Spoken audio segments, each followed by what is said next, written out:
These are Family Guy's most underrated episodes ever. Starting at number 8, Quagmire's dad. This episode starts off like so many other Family Guy classics at the Drunken Clam. Quagmire shows up and excitedly tells Peter and Joe that his dad's coming to visit. The whole reason he's coming to town is so that the Navy can honor him at the ball for all of his bravery during the Vietnam War, since he's a veteran. Quagmire is very excited to see him again, since this is the man who he learned most of his sexual exploits from, which inspired Quagmire to be his usual giggity-ist self. But when the guys actually meet Quagmire's dad, they can tell that something's a little off. When he tells them one of his war stories, Joe and Peter agree that this man is gay as hell. There's nothing wrong with that, of course, but this is clearly not the man Quagmire was talking about. If anything, Quagmire is in complete denial about his dad being gay, so Peter heads over to his place to break the news. Quagmire doesn't take it well and tells Peter to come to the Navy ball to see just how straight his dad is. But when they actually get to the ball, a series of increasingly blatant double entendres has Quagmire finally seeing the truth. So he goes over to his dad to ask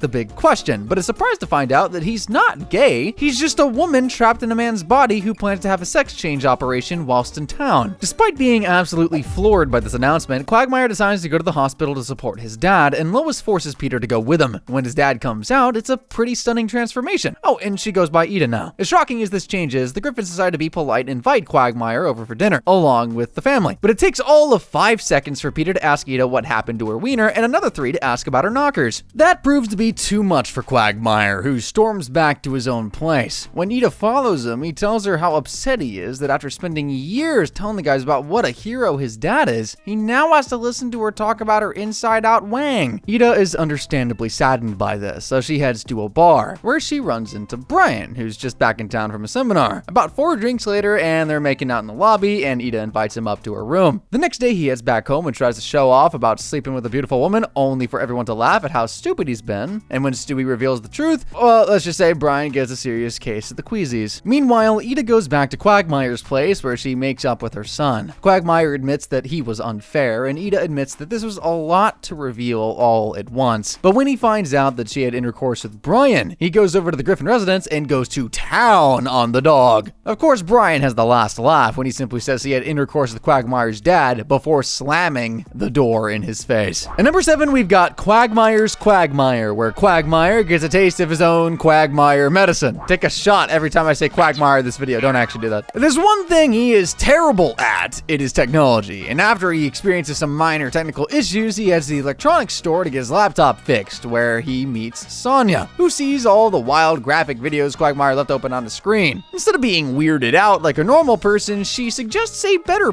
site for him to go to, saying that the one he's visiting right now has too much malware. These folks are professional gooners. When Quagmire finds out she's as depraved as he is, he asks her out to dinner where they bond even more. But the next morning, Quagmire wakes up in a rather foggy memory state of what happened last night, and Sonia says that they had intercourse, but he just can't remember any of it. And well, that's because Sonia roofied, aka drugged Quagmire before taking him home. Massive red flag. Now, Quagmire's really into it at first. He thinks he's found someone that can match his drive and love for hardcore kinks, and he decides to explore some of his wildest fantasies with her, including having intercourse in front of his senile former high school principal and painting themselves black to make Chinese characters while they roll around. Yeah, this episode gets pretty wild, but this is where things start taking a turn. Sonia decides to push Quagmire's boundaries way past their limit by asking him to have intercourse with his own father while she watches. Quagmire says no at first, but she convinces him to go through with it. And it somehow gets even worse from there. When Quagmire shows up to the Drunken Clam with bruises all over his face, he leaves. Sonia assaults him, ties him up, tosses him into the trunk of his own car, and drives off. The next day, both Quagmire's dad and Joe show up, saying that they haven't heard from him all day. This is really unusual, and everyone gets so worried that they start looking for him in all his usual haunts. They know that Sonia is behind this, but they just can't seem to figure out where she's taking him. Until they hit the red light district, where a man recognizes Sonia's name and tells them that she has a sex dungeon in a storage unit. The 3 rush over to Quahog storage and find Quagmire hanging upside down in a storage container, looking like he's really been put through the ringer. Sonia shows up, prompting Joe to pull out his gun,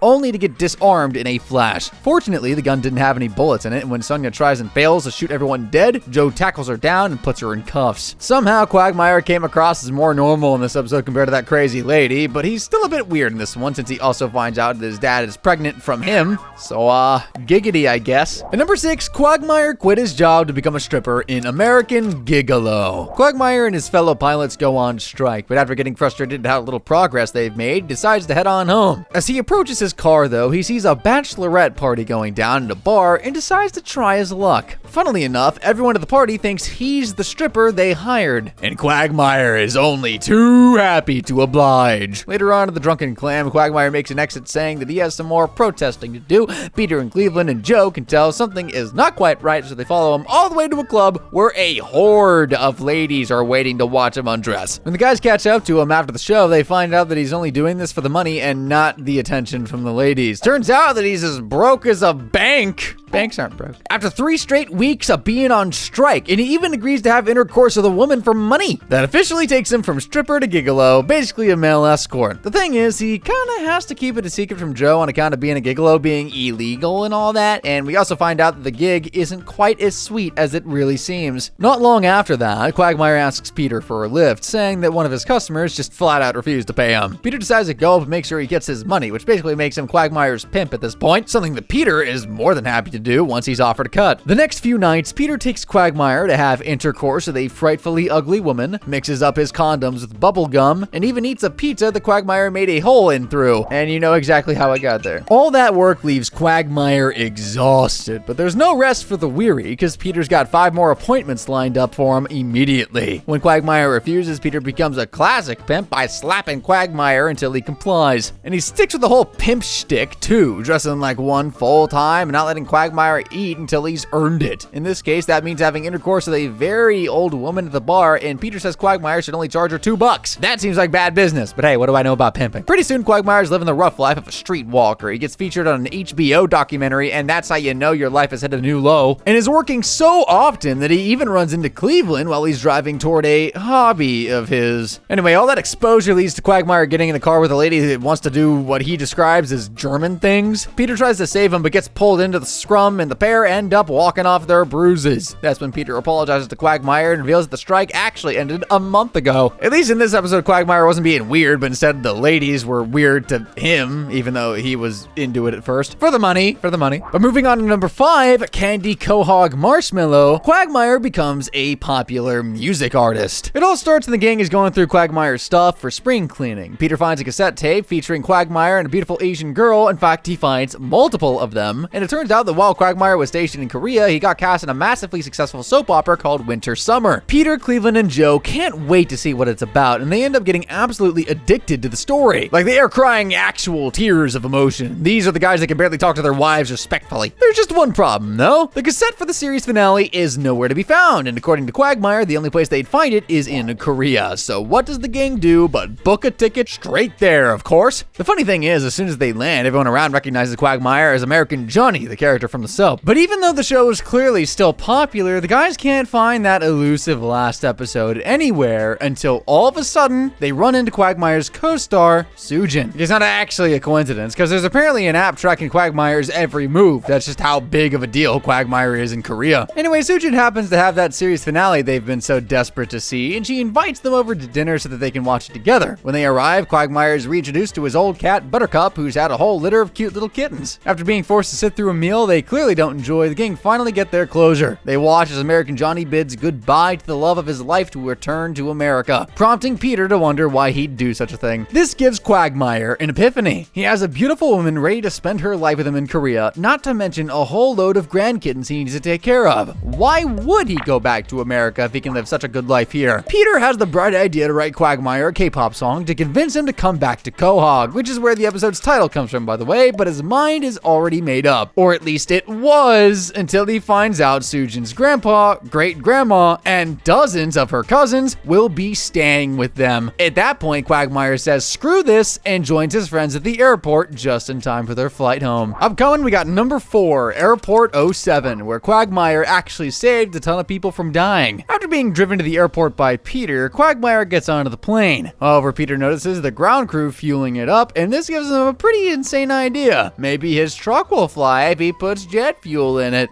Is that insane? Absolutely. Does it stop him? Absolutely not. So he fuels his truck with mostly jet fuel. Quagmire, with no idea how badly Peter just screwed him over, takes off and realizes midair that the plane has no fuel in it. Luckily, Quagmire is able to bring the plane down relatively softly, so no one dies because of Peter's idiocy. Now, Quagmire technically saved lives, but he ended up getting fired anyway. Why? Well, earlier in the episode, after going to a redneck comedy show, Peter decides that he's a redneck too. This means buying a pickup truck, painting a pro-life message on the rear windshield, and crashing into Quagmire's car because he can't see out of the back anymore. Peter totaled his car when he had just 20 minutes to catch a flight at the airport. Peter decides to drop him off instead to make up for his mistake, and they're able to get to the runway just in the nick of time. However, Quagmire was actually fired for the crash. With no job, the big question now is, what is he going to do for money? Well, fast forward 3 weeks, and while Quagmire is camping out in Chris's treehouse, Peter offers to let him stay at his house until he finds his feet again. It's the least he could do, honestly. But we all know this generosity is going to bite the Griffin's butt, right? Like, at first, he's just showing Chris how to write boob on a calculator, but that night, he puts his whole foot in Meg's mouth. Lois tells Peter that Quagmire needs to go, but Peter still feels guilty. Quagmire tells the boys that all he knows is how to fly planes, so he's not just able to fit into any other job. Peter decides it's time to help his friend get his job back and takes the whole gang to the airport to execute his genius plan. What is this plan, you ask? Well, they're going to sneak onto a flight, drug the pilots, and have Quagmire safely land the plane and become a hero. Foolproof, I'd say. And you know what? Things actually go according to plan. Pretty soon, the plane's taking a nosedive, which means all Quagmire has to do is get into the cockpit and save the day. The only problem is, he never got on the plane. Nope, he was too busy boinking an airport employee and realized half an hour too late that the flight's already gone. He heads to the airport bar to drink his worries away and runs into none other than Hugh Hefner, who tells him that John Holmes, the famous porn star, said that Quagmire was the best pilot he'd ever seen. Kinda sus, but it gives old Quagmire the inspiration he needs to step up. Quagmire heads to air traffic control where he gives Peter instructions to help him land the plane, and by some miracle,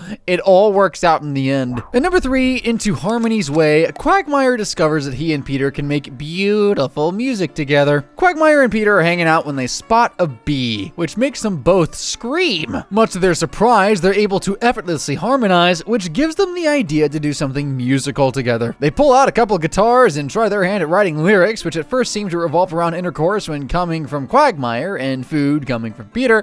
I mean, they're no Simon and Garfunkel, but at least they can carry a tune. When they head down to Mort's to buy some paper, they break into an impromptu ditty about Peter's massive credit card debt, which Mort seems to really enjoy. Now, Mort apparently ran a record label in the 70s, so he offers to become Peter and Quagmire's manager and books them their first gig at a library. Strange venue choice, but they sing a truly beautiful song about only being able to poop at home. Relatable. Strangely enough, no one at the library cared about their music very much, but Mort had some good news. He put their performance up on YouTube, which Peter and Quagmire booked to perform at the New England Music Festival. They show up and play a jaunty tune about putting butter on a Pop-Tart, which goes over so well that a guy from Sony Records offers to book them an entire tour. This means they have to fire Mort, which they seem to have absolutely no trouble with. And before you know it, Griffin and Quagmire are on tour, baby. They perform all across America at increasingly bigger shows, although their subject matter is just about as stupid as it's always been. But things start to get tense when they try recording a song and Peter can't stop farting in the booth. Classic story, right? Two talented musicians who do great things, but their egos get the better of them. Eventually, things reach a breaking point when Peter drops his pick into the sound hole during a performance on Conan. Quagmire gets so frustrated that he smashes Peter's guitar on stage, and the gruesome twosome end their streak as America's new musical sensation. Coming up at number 2, we got Quagmire actually becoming very mature and wise throughout Quagmire's baby. With all the unprotected escapades Quagmire's gotten up to, it was just a matter of time before her baby turned on his doorstep. And when Peter turns up to return a malfunctioning ham radio he bought off Quagmire for $50, that's exactly what they find. There's a note on the baby reading, Quagmire, this is your child, next time wear a condom, jerk. And in case any of you are skeptical that this is actually Quagmire's baby, her first word is literally giggity. And now Quagmire's concerned. He don't know how to take care of a baby, and he's desperate for someone to take the baby off his hands. There's no chance in hell that's happening, so Quagmire just has to figure it out as he goes. Lois leaves a handy basket of essentials, but Quagmire just tells the baby where the bathroom is, informs her that there's steaks in the freezer, and even asks her if she smokes. Like, that's not how babies work, my guy. Pretty much the only parental thing he does is give her a name, Anna Lee, or Anal for short. Points for creativity, but there's one thing he hasn't considered yet, how this baby will mess with his mojo. That night, a girl comes over to Quagmire's place for some sexy time, and Quagmire flips a switch to set the mood, but just when he's ready to get down and dirty, Anna Lee Lee starts crying, and he goes up to give her pacifier, but as soon as he's down, his exhaustion from all that parenting makes him pass right out. The next morning, he wakes up and decides enough is enough. After consulting Peter and hearing out his insane suggestion to abort already born Anna Lee, Quagmire heads to the adoption agency to give her up. He has some second thoughts, but ultimately decides it's for the best. However, that's not the last we'll see of those second thoughts. When he, Peter, and Joe head to the strip club to celebrate his regained freedom, all Quagmire can think about is Anna Lee. Quagmire is so overcome with regret that he heads over to Anna's new home, ready to take her back and be the father he's supposed to be. But when he sees just how happy she is in her new home, he decides it's best for her to just stay where she is. That's probably the most mature I've ever seen Quagmire act. And at last, at number 1, Meet the Quagmires, we see Quagmire as a bona fide family man. The guys are asking Quagmire about his latest sexual exploits, which ends up giving Peter a serious case of FOMO. Let's just say the guy has some regrets, mostly that he was so busy going steady with Lois when he was 18 that he never actually got the chance to let loose and have some fun. Peter decides to casually ask Death if he can take him back in time to when he was 18, and Death agrees to do it for no more than one night. So Peter, Death, and Brian for some reason end up in 1984, where they run into an 18-year-old Lois. Brian's jaw drops, of course, but Peter's been there, done that. Even though he and Lois have a date planned for later, he decides to go partying with Cleveland, and it goes pretty well considering Peter ends up sucking face with superstar Molly Ringwald. Unfortunately, that's when Death tells him it's time to go back home. The next morning, he wakes up to find out that the woman sleeping next to him is not Lois, it's Molly Ringwald. Yep, Peter's little makeout sesh with Molly, not to mention him blowing Lois off, has ended up altering the main timeline. In this reality, Peter's married to Molly, and Lois? Well, Peter happens to spot her coming out of Quagmire's house. Turns out she married Quagmire instead, and Peter's actually invited over for dinner that very night. So he and Molly head over to Quagmire's place, where Peter sees his own children with Quagmire's massive chin tacked on.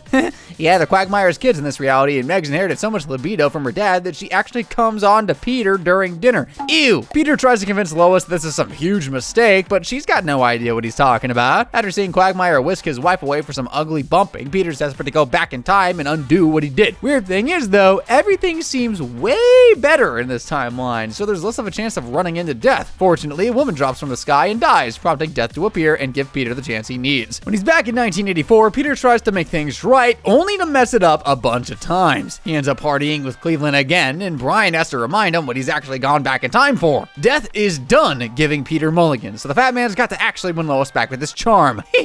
Good luck. He rushes over to the Peter Schmidt mansion, but Lois says it's too late. She already has plans to go to a dance with Quagmire, so Peter and Brian head on over to the country club. Brian plays guitar in the background while Peter shoves his way towards Lois, but she once again says it's too little too late. Peter's solution? Sucking Quagmire right in the face and giving Lois a passionate smooch. And you know what? It works. Guess Quagmire wasn't meant to be a family guy after all. Starting at number 8, we've got Mixed Stroke, where Stewie leaves childhood behind and enters his teen years rather early. This episode starts with Stewie and Brian watching One Tree Hill on TV. When he sees how overly serious everyone on the show is, he tells Brian that he can become the most popular kid in high school in a week. Brian obviously wants to watch Stewie fail, so he says that if Stewie can't become the most popular high schooler in a week, he'll have to take a big ol' whip of Meg's hat. Stewie agrees to the bet and whips up a solid plan. He plans to put a wig on and sneaks into school in Meg's backpack, and somehow that plan works brilliantly. Before you know it, Stewie's already in with the cool kids, like he's sitting at the cool table at the cafeteria and everything, with the jocks and cheerleaders eating up his every word. And he doesn't even stop there. The next task on Stewie's agenda is dating the hottest girl in school, Connie, who he asks to go to anal point with her. When she says yes, Stewie's basically already won the bet, and he goes up to Brian the next day to gloat. Brian admits defeat and asks Stewie if he'll be hanging up his wig after his victory. But Stewie's somehow still not done.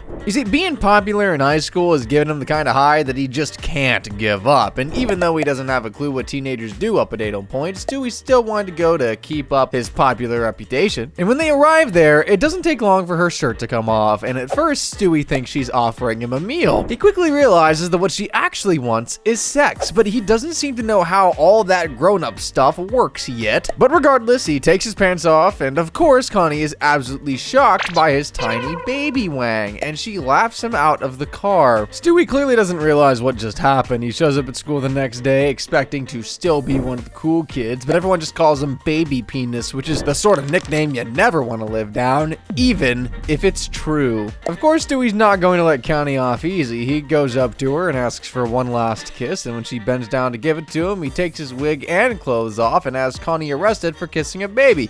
Yeah, that's what you kind of get.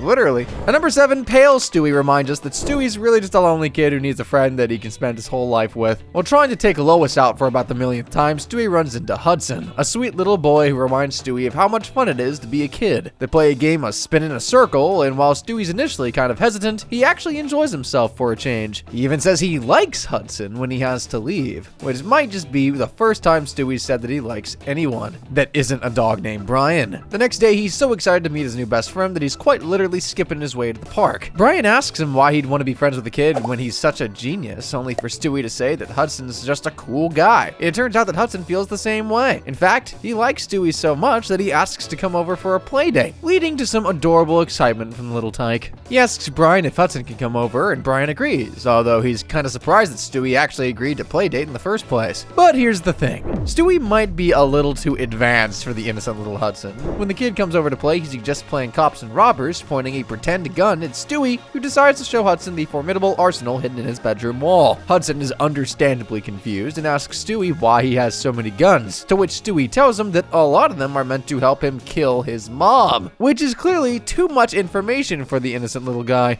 When Hudson tells him that he can't be his friend if he actually goes through with that, Stewie miraculously agrees to put his violent ways behind him and leave Lois alone. Next thing you know, he's burying his entire arsenal in the dead of the night and telling Brian it's time to say goodbye to evil Stewie. But here's where things get sticky. When Stewie goes to school, he tells all his classmates about his new best friend. But not only do they know him, they are all invited to his birthday party that Stewie had no idea about. This betrayal prompts Stewie to dig up all his weapons, and later on, Brian finds out that he's planning to shoot up Hudson's birthday party. Over at the fun zone, Stewie begins his attack. He pumps sleeping gas into the entire area, knocking everyone out except Hudson, but only because he wants to face him before presumably shooting him with a laser gun. But get this, Hudson actually did invite Stewie to the party, and the only reason he didn't know about it was because Brian threw the invitation away. It turns out he was worried about losing his friendship with Stewie.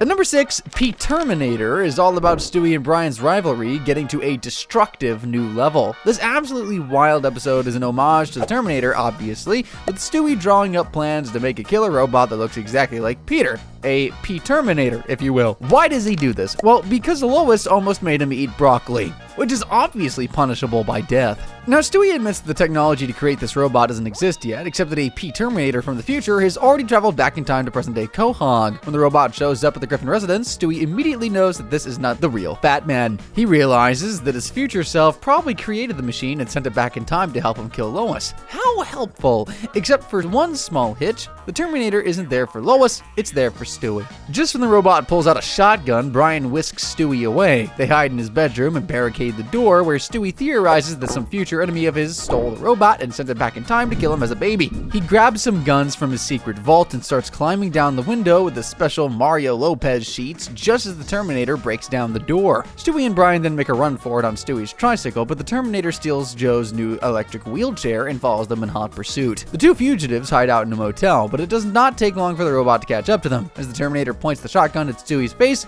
Brian steps in front of him. The gun is suddenly pulled away. When Brian asks why, the Terminator reveals that he is the one that programmed him to kill Stewie. Yep, Brian's the future enemy that sent the robot after Stewie, but he has absolutely no idea how they became enemies. Borrowing the portal gun from Rick and Morty, the pair head to the year 2060, where they see armies of Stewie and Brian-shaped robots battling it out. They also end up running into their future selves. Future Stewie reveals that the whole war started after Brian left a sarcastic comment on an Instagram post, which makes about as much sense as anything else on this show. Stewie and Brian then head back to the present, where they vow to protect their friendship to prevent that war-torn future and decide to make a run for it. Unfortunately, a Lois-shaped Terminator also happens to be after them, and she starts fighting with the decapitated Terminator. Before you can say hasta la vista, a bunch of other Terminators show up as well, and Stewie and Brian have to make a run for it once again. They realize that the only way to stop this is to seal their love forever with a kiss. And wouldn't you know it, all the killer robots start disappearing as soon as they lock lips.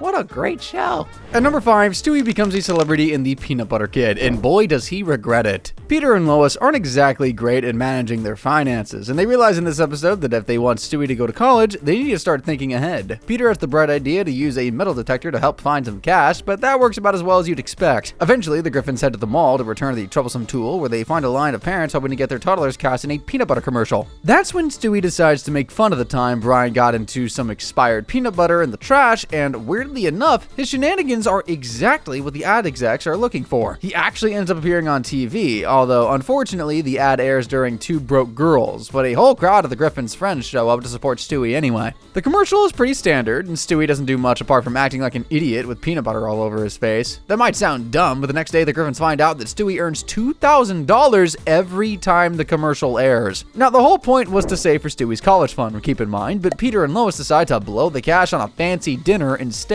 Their excuse is that Stewie has another audition lined up, so they assume that this is the start of a high-paying career for their youngest kid. But when they get to the audition, they find out that there's tons of competition. And this isn't like the mall. No, everyone here has experience, so Stewie's up for a real challenge this time. Unfortunately, he fails to do anything exceptional when asked, which leads Peter and Lois getting so annoyed at him that they resort to some pretty drastic measures. That night, Brian wakes up to the sound of piano music, and when he heads down to investigate, he finds out that Peter and Lois are basically forcing Stewie to dance until he drops, even giving him cocaine to keep him awake. The crazy thing is, it actually works, with Stewie landing his second commercial gig the very next day, although he does seem to be going off the rails a bit. The sad thing is, none of that money is going into Stewie's college fund. Instead, Peter and Lois decide to use it to buy anything from a new fridge to a voice-activated 3D printer. As for Stewie, he's been run pretty ragged by all the pressure, and when Brian shows him just how horrible the future of a child actor can be, he wants out fast. While on set for his next commercial, Stewie sabotages the whole thing by grabbing an actress's rack and trying, but failing, to pee in the orange juice. This leads to him getting fired, but on the bright side, Peter and Lois think he's having a breakdown and realize what terrible parents they've been.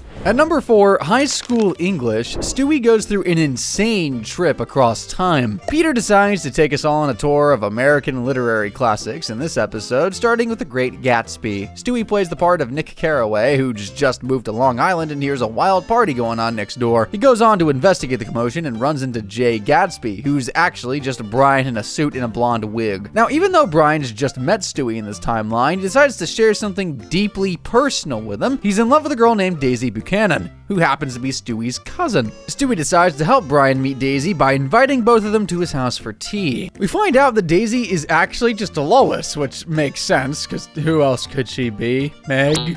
I'm sorry. When Lois and Brian meet, their old romance gets rekindled, and they set off to tour the fancy mansion he just bought next door. Something special is definitely brewing between them, but there's a problem. Lois is already married to Tom Buchanan, aka Peter, who tries to one-up Brian by showing off his own fancy mansion and then talking the whole gang to a hotel room where he buys super fancy champagne. That's where Lois ends up getting absolutely smashed and decides to drive Brian's car home. Sadly, Bonnie's standing in the middle of the road and gets run over, and Joe seems to think that it's all Brian's fault. He heads over to the mansion where he finds Brian at the pool, and bang, 3 shots straight through the poor dog, and Stewie's just left swimming in the pool with no one to congratulate him on getting his head underwater for the first time. So that's the end of Gatsby, but Peter's ready to move on to the next story, Huckleberry Finn. This time around, Peter plays the title character, while Chris plays Tom Sawyer, and Stewie, he plays Pap, Huck's abusive alcoholic father. So he's officially reached middle age already. Stewie spends his time drinking and whipping Peter every chance he gets, and things are so bad that Peter fakes his own death and runs away. A nice little role reversal there, but Peter still has one story left to tell, Of Mice and Men by John Steinbeck. Here, Stewie and Chris are a couple of hobos trying to make their way across America. Their goal? Opening a bed and breakfast in the countryside. They get jobs at Phelps Ranch, which happens to be owned by Peter, who shows some questionable judgment by gifting Chris a puppy that he promptly crushes to death.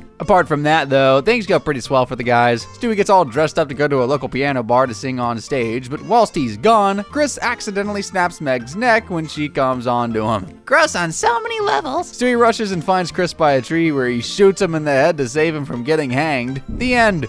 What a roller coaster of an episode, honestly. At number 3, The Birthday Bootlegger, where Stewie gets a taste of life on the inside and comes out meaner than ever. He kicks off this episode by browsing the bookshelf at his preschool, where he finds a book that inspires him to pull a prank. Unfortunately, this prank gives his classmate a nosebleed, and since this is his third strike, his teacher puts him in detention. The next morning, Stewie finds out that detention is actually held in the elementary school building and freaks out because that's where all the big kids are. As soon as he gets to the detention room, he's surrounded by the meanest looking 5-year-olds you've ever seen. All he wants is a pacifier, and he moseys on over to a quiet kid at the back to ask if he can help him out. Turns out that this kid knows all about Stewie and why he's in detention, because he makes it his business to know everything. Yep, he's basically just Morgan Freeman's character from The Shawshank Redemption. Stewie eventually makes it through detention and gets released, but it's safe to say that it's changed Stewie pretty drastically. He shows up at home wearing a suit and a trilby and acts like he's been in jail for decades, even though he's basically just spent a day inside a classroom. Yeah, he's a real tough guy now, and the toothpick he has hanging from his mouth at breakfast proves it. He calls Chris fresh meat and comes on to him in a pretty creepy way, but that's just the tip of the dang iceberg. Stewie later corners Chris in his bedroom, approaches him menacingly, and forces him to watch a weird kids cartoon. Oh, the horror! Brian finds Stewie threatening to shift Rupert, and when he asks him what's going on, Stewie reveals just how traumatized he is by his stint in detention. Apparently, some kid got his nose and never gave it back, and Stewie breaks down in tears at the memory. Luckily, Lois is able to put Stewie into a bubble bath that perks him right up, but when he turns around, he reveals a massive tattoo all across his back. That's when it's revealed that the whole episode was just old Stewie telling his grandkids about the time he got hepatitis. Spoiler alert, he shared the tattoo needle with Ben Affleck, who happens to be one dirty son of a gun. One of his grandkids then asks him about the time he met other granddad, pretty much confirming what we already knew about Stewie's preferences. The conversation then veers into him asking if Stewie's a top or bottom, but I doubt any of us want to get into that right now. And besides, the dude refuses to answer, even when he's told that all of his kids at school are asking about it. At number 2, Rich Old Stewie gives us a glimpse of how powerful and downright cruel Stewie can get as he grows old. This episode takes us way into the future when Stewie is a rich old man with a hunky butler who tells him that his Lifetime Achievement Award ceremony is coming up. Stewie heads to the ceremony where we find out that he's become famous for inventing the, wipeless dump? Strange concept, but hey, apparently it saved the rainforests. As he's giving his award speech, in walks someone he recognizes from his past, Brian, who's looking like he hasn't aged a day. This also happens to be Stewie's doing, because he invented a pill that extended Brian's lifespan and snuck it into Brian's food. Also, he could prove to him that global warming was a lie. Anyway, we find out that Stewie hasn't spoken to his family in about 50 years. He ran away because he just couldn't take their weird expectations anymore, like asking them to do the shocker in a family photo. If you don't know what that is, preserve your innocence and do not Google it. Now, Brian's there to tell Stewie that Peter's on his deathbed. How the fat man's lived this long, we'll never know, but Stewie's so upset that he agrees to see him. They pick Chris up on the way from the filthiest house you'll ever see, along with Meg, who spends her time testing faulty bulletproof vests. After driving through Quahog, which has become a glittering technological marvel by this point, they arrive at the Griffin home, which has clearly seen better days. Peter has also seen better days, with Stewie and everyone else finding him barely clinging to life on a hospital bed. Stewie feels some serious survivor's guilt after seeing his dad like this, and Peter asks him to take care of the family once he's gone. Stewie takes his request seriously, giving the house a sweet new coat of paint and everything, and after Peter passes away, he promises to give his family all his money. But pretty much as soon as he leaves, they all start laughing and Peter hops out of bed. Turns out that the whole thing was a ruse to get their grubby mitts on Stewie's fortune. But of course, Stewie's way too smart to be fooled so easily. He snuck into the kitchen and turned on the gas, so just as the family light their celebratory cigars, the entire house blows up and turns them into bloody bits on the street. Only Brian is left alive because Stewie's pills won't let him die, but he can still feel all of the pain. Except the whole thing turns out to be Stewie's sick fantasy. He's been staring at an old man costume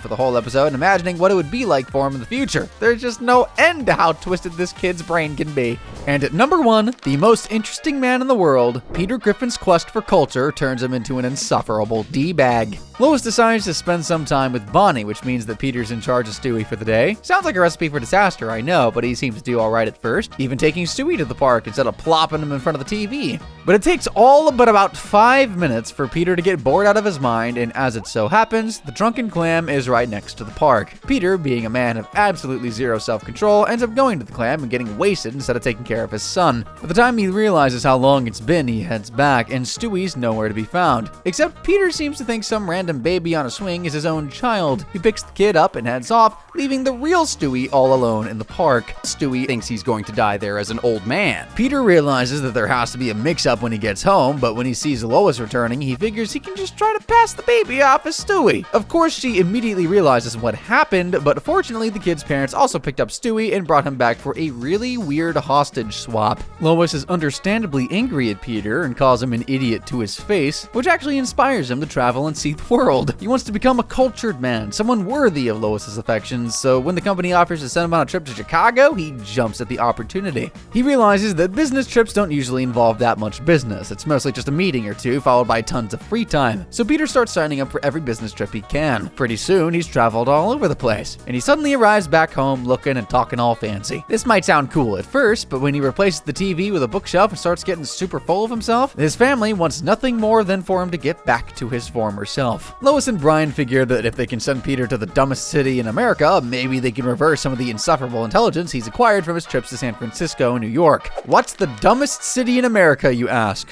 Why, Tucson, Arizona, of course. As soon as Peter arrives there, he gets a kick in the nuts, and it seems to do the trick. He comes back acting like his good old dumb self, even farting his way through the door just as God intended. If we missed any episodes, then let us know in the comments, and we'll make a part 2.